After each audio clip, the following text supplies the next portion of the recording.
This is Special Prosecutor Larry Klayman. I'm the only lawyer ever to obtain a court ruling that a president of the United States committed a crime. For truth. For competition. As a young lawyer, I helped break up AT&T. That's why you have all your cell phones today. For sovereignty.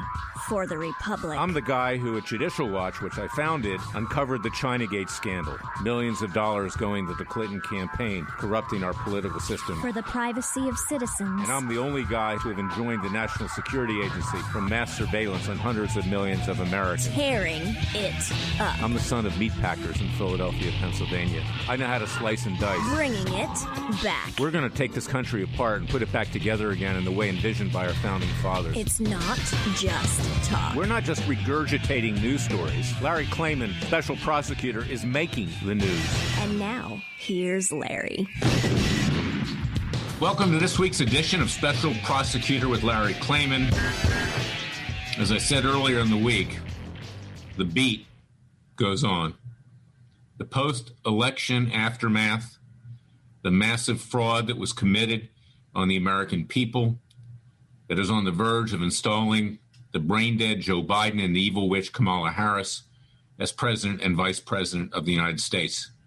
Yes, there was massive fraud, but no, the courts will not step in to do anything. And you just need to read my book, It Takes a Revolution, Forget the Scandal Industry at Amazon.com, to confirm that. But I'll tell you something honestly. The president's legal team, the team that doesn't seem to be able to shoot straight, that's lost virtually every challenge so far, and I'm not even blaming them for that, because given the judges that are out there, the federal judges and the state judges, establishment hacks that have no sense of courage or able to put anything courageous into effect, have dismissed virtually every action. And you can expect the same thing if they try to get to the Supreme Court. But you see, they're not doing themselves any favors right now either. Sidney Powell and Rudy Giuliani seem to have become infected with their own sense of self-aggrandizement. They go out and they do press conferences, but they don't cough up any evidence. And they say, oh, well, they can't do that because people will be retaliated against. We're going to present it in court. Well, you know, time is short right now, not just in the courts, not just with regard to the certification of elections or the Electoral College, which will put Biden and Kamala Harris in place. But time is short generally in the court of public opinion because the tide is turning against the president. And of course, the establishment Republicans who always wanted Trump gone are now happy to stab him in the back, just like Brutus. And not just Mitt Romney, but others as well. And those that claim to be of help really are just feigning it, because they don't want to defend the base. But what Powell and Giuliani seem to be doing right now is to be running a fundraising scam to some extent. Because unless they come up with the goods, unless they show it to the American people, and again, they can redact, they can blot out names of people that they have affidavits, and there should be evidence with regard to, you know, these companies that claim to have been hacked or have hacked our system from Venezuela and elsewhere. They need to come forward to the American people to say what they've got. But if they don't, what can one conclude? The 20 emails a day asking for money is a fundraising scam. Because right now, unless we see the goods, as they said in Jerry Maguire, show me the money. Show me what it's all about. The American people are going to be ready to throw the towel in. And even Tucker Carlson, you know, Tucker is two-faced, okay? I've dealt with him for many, many years. When during the Clinton years, when he used to do Crossfire, when he was a host, he would go after me for suing the Clintons. This is someone who claims he's a conservative. Tucker's no conservative. But to be able to go after Sidney Powell the way he did last night, frankly, it was justified. And she's got to come up with the evidence, and Giuliani's got to come up with the evidence right now. So that's the test. And here's the problem, too. The longer this thing goes on, the more the Democrats are going to use it. In Georgia, where there's also massive fraud taking place as we speak. Over 600,000 paper ballots have already gone out. The two Republican senators are likely to lose because of the huge public relations mess that's being created by the left-wing media and other media, including Fox News, that has become a Judas that has thrown the president under the bus. And if the Republicans lose the Senate, even though, frankly, I don't give much weight to what goes on Capitol Hill. I give little because they're a bunch of clowns, court jesters, and criminals as far as I'm concerned. Read my book, read my lips. It takes a scandal. It takes a revolution. Forget the scandal industry. Maybe it does take a scandal to get people to see what's going on. You can buy it at Amazon.com. The fact is this country's headed down the drain, and it's going to be headed even faster if even the establishment Republicans can't block socialist legislation that's going to be put forward by the likes of Kamala Harris and others in the evil Democrat Party. So that's what's on the horizon. And I want you to read my column this week in worldnetdaily.com. It's going to be up at freedomwatchusa.org. It really talks about how we are living through a period that Ayn Rand predicted. And I've said this before in various radio shows in her book, Atlas Shrugged. When the so-called government that had broken away from the people, a socialist, if not communist government, attempted to dumb down everything in society, to squeeze out personal initiative and freedom, where everyone was so-called equal, where everyone, in effect, was an affirmative action baby, in a way, never expected to achieve, where the country was a bunch of zombies, of equanimity, of people who thought they were equal, but in fact, everybody was less than equal. And one person by the name of John Galt led a revolt. He left society with the intellectuals, with the scientists, with the lawyers, with the few decent judges there were, with others in society, waiting for the society to collapse so they could come back and reclaim the vision of our founding fathers. This book was written in 1957, which was when it was thought that communism was on the rise. Well, you know what? It was not on the rise as much as it's on the rise today. And we're on the verge of that. And I'm going to have later on in this show a very young but brave and very intelligent person from Poland, Ivan Belostenko, who works for Against the Tide TV. He's an investigative reporter, is going to tell you the evolution of Poland, what they went through in throwing off communism and how it stayed with a deep state. And that's going to be our challenge when we wage the second American Revolution, peacefully and legally. The masses rose up in Poland. They got the Soviet Union to leave, but the communist deep state remained. And that's why we need citizens' grand juries, as I propose in my book. It's why we need to bring about justice. It's why we need to indict, try, convict, and throw in the slammer people who are subverting our Constitution, our rule of law, and our nation. And read my book. We have the legal right to do that. And I'm suggesting we do it peacefully and legally, not violently. But unless we do it as our founding fathers did it, as they set forth in the Declaration of Independence, of course, they had to resort to violence. I don't think we're going to have to. We can do it by other means. And we need to educate the American people. We need to bring them back to a sense of ethics and morality, a sense of right and wrong, a sense of personal initiative. You know, in states like California, if you can believe this, the university system teaches that you can't say, if you're a professor, that we're a land of opportunity, make people feel bad. Well, that's Atlas Shrugged in a nutshell. So I urge you not just to go out and read my book, It Takes a Revolution, Forget the Scandal Industry, which you can get at Amazon.com and all major booksellers, but also read Atlas Shrugged. See what the prophecy of Ayn Rand was. Read the Declaration of Independence. Realize that we are on the verge of being taken over by socialists and communists, radicals of all stripes, colors, creeds, people who wish us no good will, who want to basically dismantle the country, take care of its wealth, remove its wealth, spend it, and then leave it in a trash heap. And that's unfortunately where we are today. So that's why I can't say it enough, is that we, the American people, have our fate in our own hands. God is indeed with us, as he was with our founding fathers. Read my column this weekend in worldnetdaily.com that you can find at freedomwatchusa.org. Listen to my podcast this morning, which you can find on Freedom Watch TV. Take this to heart. God has destroyed many civilizations. He destroyed the temple. He destroyed the high priests, the Jewish high priests that were money changers. He destroyed the Romans. He destroyed everything that he had to destroy, and he started over many times over.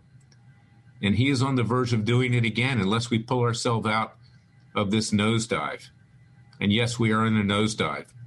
And President Trump was never our political messiah. He did good things for 4 years. We thank him for what he did. But it's time for we, the people, now to take charge. He will not succeed in this election challenge, mark my words. And he will not fade from history because we thank him for what he did. And we must follow on in his vision and in the vision of our founding fathers and the vision of God, the Savior, his Son. But we have to know that we're moving forward. And what's going on right now is an exercise in futility. And that's borne out by the fact that Sidney Powell and Giuliani could not come up with one piece of evidence. I'm sorry. So this is where we are today. And this is why I want you to go to freedomwatchusa.org, join our Justice League. We are fighting for you. You are the superheroes.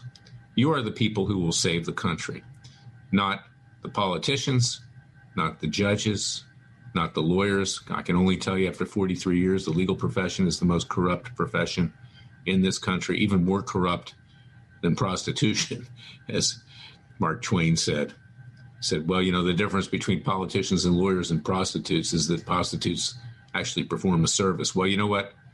Our government people and our legal profession perform a service. The service is the destruction of this country. So that's where we are today. I'll be right back. The next segment of Special Prosecutor with Larry Klayman. Until then, go to our website, purchase the book, It Takes a Revolution, roll up your sleeves, and let's get to work.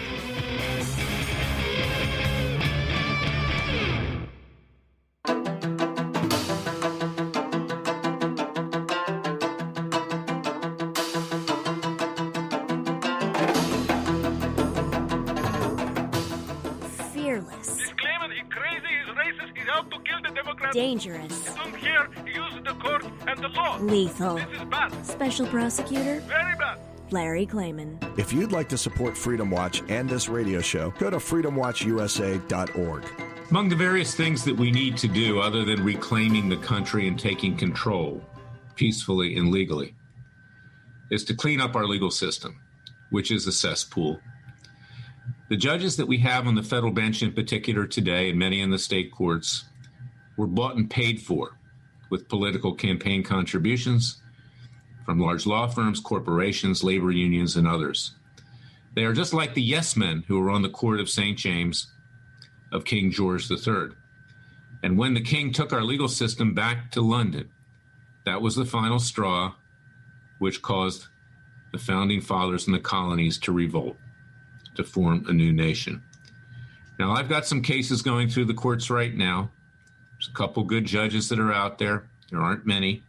And I'm hopeful that we'll get some action. I have a case that I brought in my personal capacity against Joe Biden down there in Palm Beach, Florida, where Biden interfered with Freedom Watch's YouTube because I said we were going to conduct a citizen's grand jury and indict him and his son to hold them legally accountable. Our citizens' grand juries will be going forward. We will be seeking the indictment, not just of Robert Mueller, which we got last fall, and we're going to try him once COVID subsides. And I'm confident we will convict him for what he did with my client, Dr. Jerome Corsi, threatening him to lie or indicting him and putting him away for life. We have cases against the social media companies. We now know a whistleblower came forward last week that there is collusion. There is antitrust, anti-competitive conduct by social media. They actually communicate with each other, YouTube, Google, Twitter, Instagram, the rest, and decide what they're going to censor, what they're going to take off of their network. Did you see Jack Dorsey, the head of Twitter, last week? He looks like the prodigal son of Charles Manson and Osama bin Laden with a nose ring. I mean, these are the people that are in control. These are the people who invented the mass surveillance that the NSA and others use to keep us down and to terrorize the populace. And it's not just the social media companies. is that Fox News, we now know, has sold out conservatives, libertarians, people of faith. And we see Newsmax trying to come forward and saying, oh, well, we're the successor to Fox News. Well, let me tell you about Newsmax. Newsmax, I used to write a blog for Newsmax. 80% of my blogs, of my columns, could not be published. They were censored because it was too conservative for Newsmax. Who runs Newsmax? Chris Ruddy, who at one time I thought was my friend, someone who pretended to be a conservative, but later gave $1 million to the Clinton Foundation. That's not a network that you want to spend your time watching. Besides, you can't even see much of it because the picture's so bad on DirecTV and other places. We need new media, and that's why I thank Radio America for allowing me to tell the truth as I see it. I do that almost every day. I thank them. And we need those out there, those other radio talk show hosts and others, to get the word out, to get the clarion call out. And I hope the president on January 20th will go off and purchase a cable network. Let him purchase Fox News and throw Ruddy out. And let him do his thing. That's the best thing he could be doing right now, is to start a way that we can communicate en masse to the American people. Because Fox News is dead, except for a few commentators on Fox News, like, and it's Fox Business actually, like Maria Bartiromo, who challenged Andy Biggs this week, Congressman Andy Biggs, and said, what did you Republicans do? You knew this fraud was coming. You sat there and you did nothing. And then Biggs said, you know, you're right, Maria. We need a network that's going to stand up for the American people, that can communicate with the American people, that doesn't play both sides of the street like Fox News and Newsmax. And perhaps the president can do that for the next 4 years. And he can also run again for presidency in 4 years. But I suggest something else. I think the American people, we have a right, listen to our Constitution, to form a new government peacefully and legally. We could even nominate him to be president or nominate somebody else. We can have cabinet officials in waiting. We can do it peacefully, and we have a mandate to do it. That's our Declaration of Independence. So let's take our government, a real government, back to Philadelphia where it all began. Let's put it in Independence Hall, where they had the Continental Congress, where they had the Supreme Court, where they had our government at the time. And let's start anew. I want you to think about that, because it can be done and it was done. And we want to do it peacefully and legally. I'm going to be right back with Ivan Belostenko. Listen to what he says about what happened in Poland, because it's a roadmap for what can happen here and the risks of not doing it the right way. I'll be right back.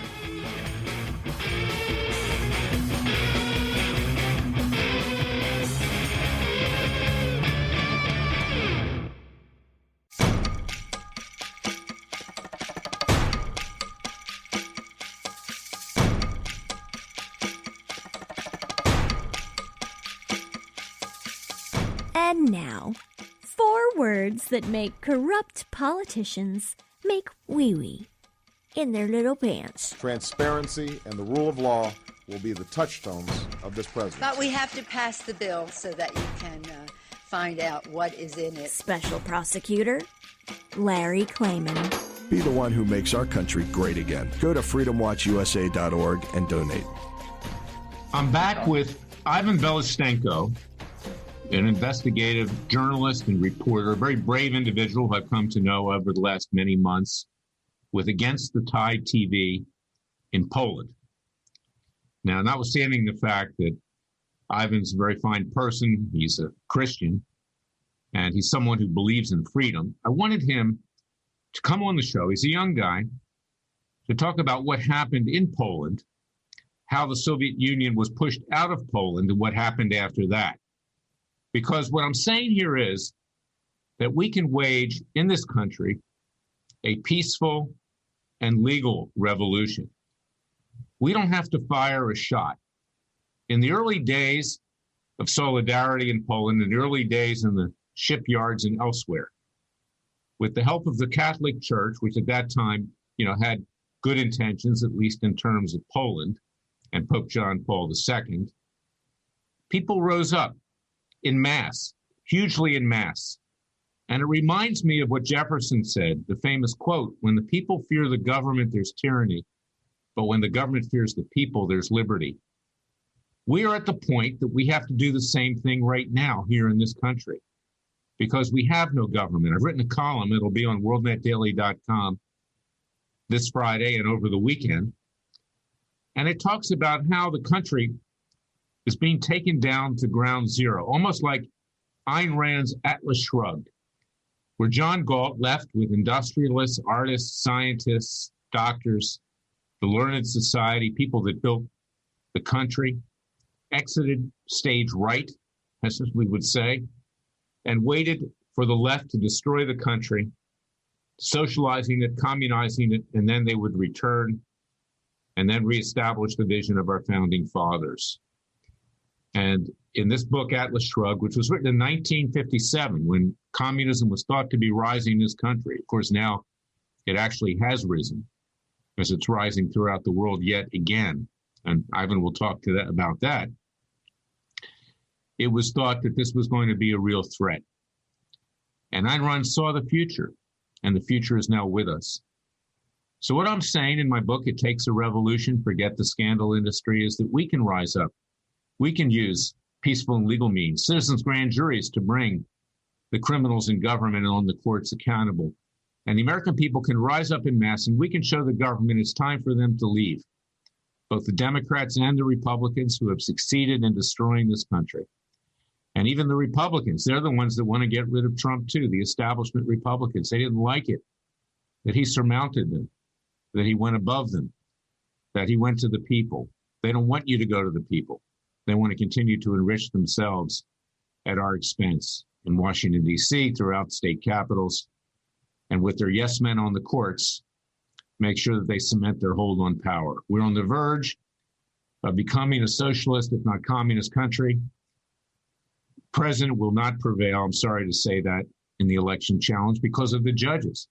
The federal judges are compromised and corrupt. They will not stand in the stead, and that goes for the Supreme Court as well. So we have to be prepared to wage a second American revolution, peaceful and legal, and the masses must rise up. So I want to turn it over to Ivan to tell us what happened, at least in the early days of solidarity in Poland, and when the people did rise up and there was apparently no violence. The government, of course, pushed back, the so-called government, the communist government. Ivan, you're a student of history. Tell us what happened in Poland, because Poland was the first country to break away from communism, at least we thought at the time, and the Soviet Union. And the Polish people were very brave. I might add, I'm a quarter Polish, so I take some credit. Okay. Go on, Ivan. Thank you, Larry, and it's a pleasure to be with you on the show again.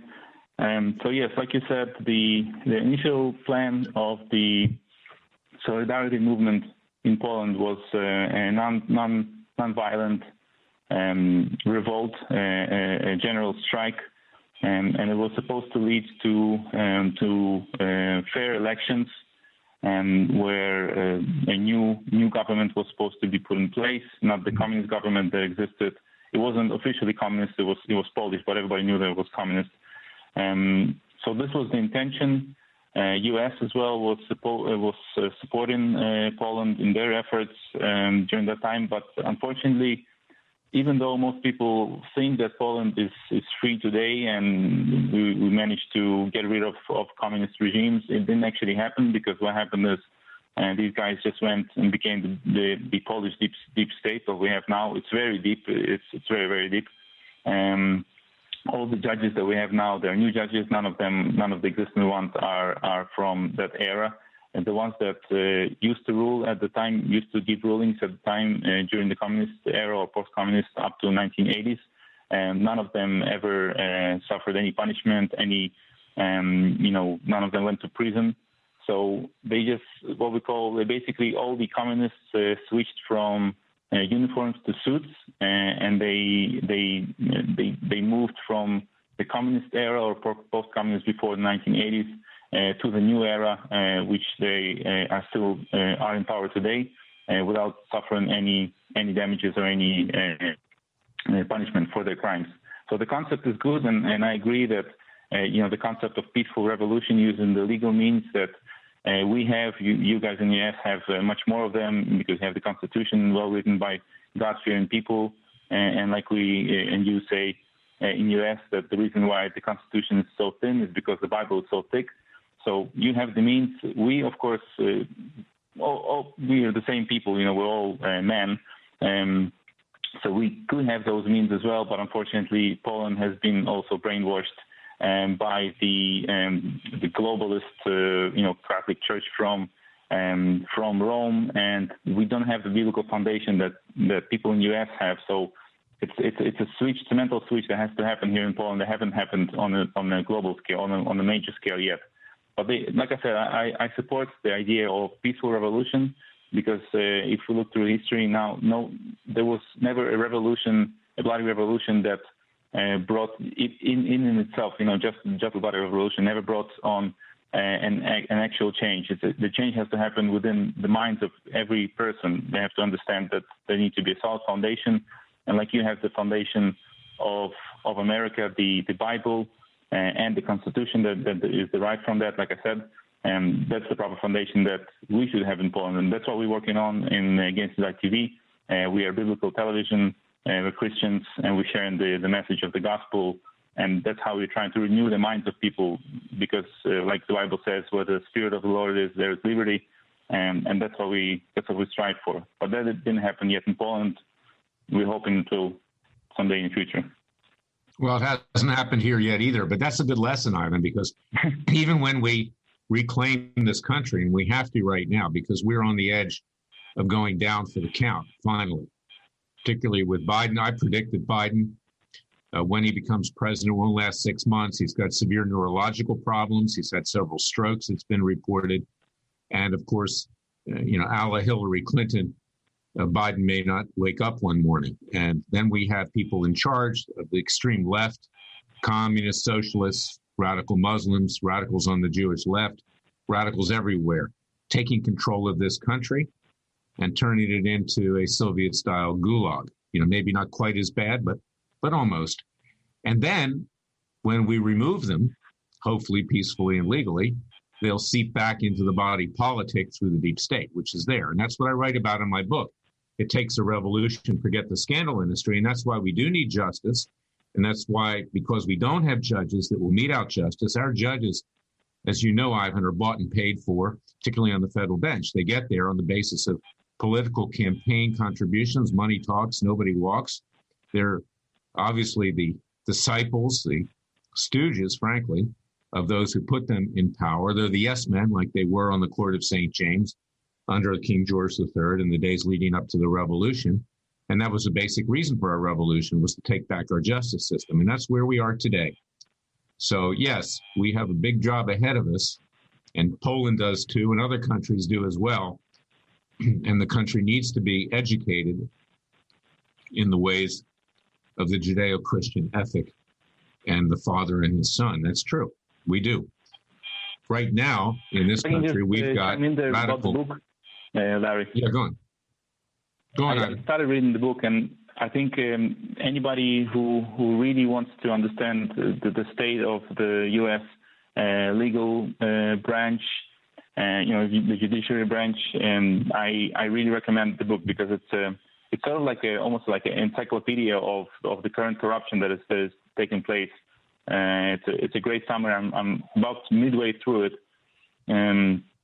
So I think what you mentioned there, the quotes from Jefferson, that if they're not going to be a proper, if we're not going to go through the process of this legal revolution, peaceful revolt through the courts and through the Constitution, then unfortunately we will end up with a bloody revolution, because either people are going to have enough, or somebody's just going to push the populace to a bloody revolution. So everybody who doesn't want a bloody revolution, I think you should use the tools, especially you in the U.S. You have so many tools that you can use: the Constitution and the way your legal system operates, and the separation of the powers. It doesn't work very well always, but you do have that.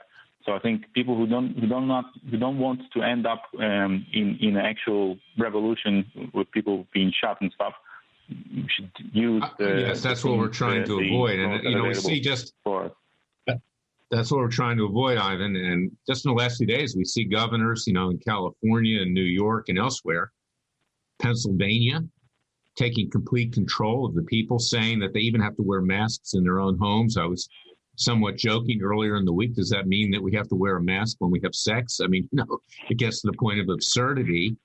And now there's curfews in California.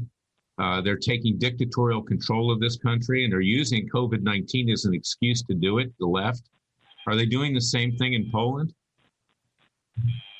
Yes, actually, we have similar things in Poland. Now Poland is one of the top 3 most, I guess you can say, infested or affected by this coronavirus countries in the world. Third to Italy, U.S. So we have quite bad.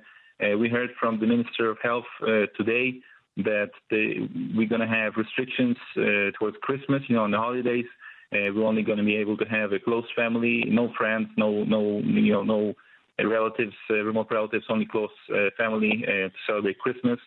And so it's similar in terms of deaths. We have about 626 deaths today from COVID, 626, right? And it's 12,700 people diagnosed. 22,000 and a half people diagnosed from COVID.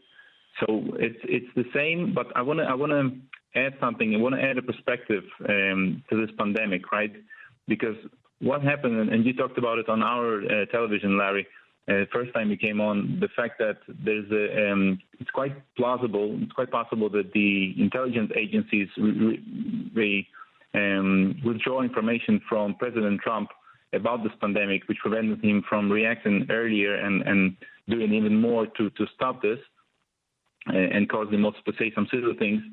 But look at what happened in Taiwan. Taiwan is a great example of a very disciplined populace that trust their government because they have a reason to trust them, because the government is honest and they're accountable. So when the government went out and said, look, this is a serious, wasn't pandemic at that time, but it was a serious illness, a serious virus, everybody got in line. They started putting the masks on, and they started being very careful. And because of that, they're now functioning normally. They can have mass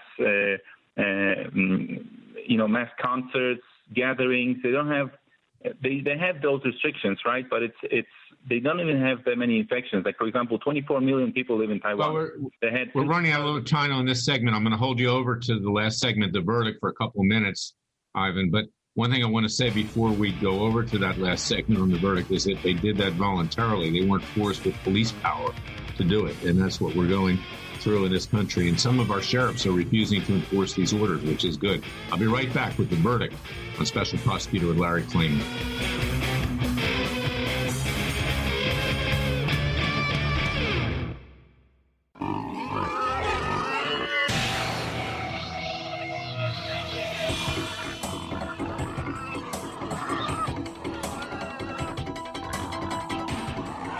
Before he was a trial lawyer, he sliced him and diced him. People used to ask me, Larry, what caused you to start Judicial Watch and now Freedom Watch, given the powerful forces in this country that put you at risk? In a meat packing plant. I'm the son of meat packers in Philadelphia, Pennsylvania. I know how to slice and dice. A very special prosecutor, Larry Klayman. If you'd like to support Freedom Watch and this radio show, go to freedomwatchusa.org.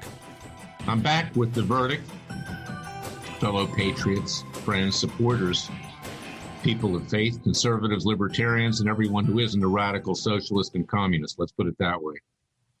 I'm with Ivan Belostenko from Against the Tide TV in Poland. We're using Poland as a good example of how things are in this country and how things can be and what the risks are if we don't do it right in terms of waging a peaceful and legal revolution. But Ivan, here's the thing. You were just citing Taiwan. But what we have in this country right now are dictators, okay, who of the left, who think they can tell people what to do, where they go, whether they can stay out on the streets till 10 o'clock at night. They have no faith in the people doing the right thing. They think that they're smarter than everybody else.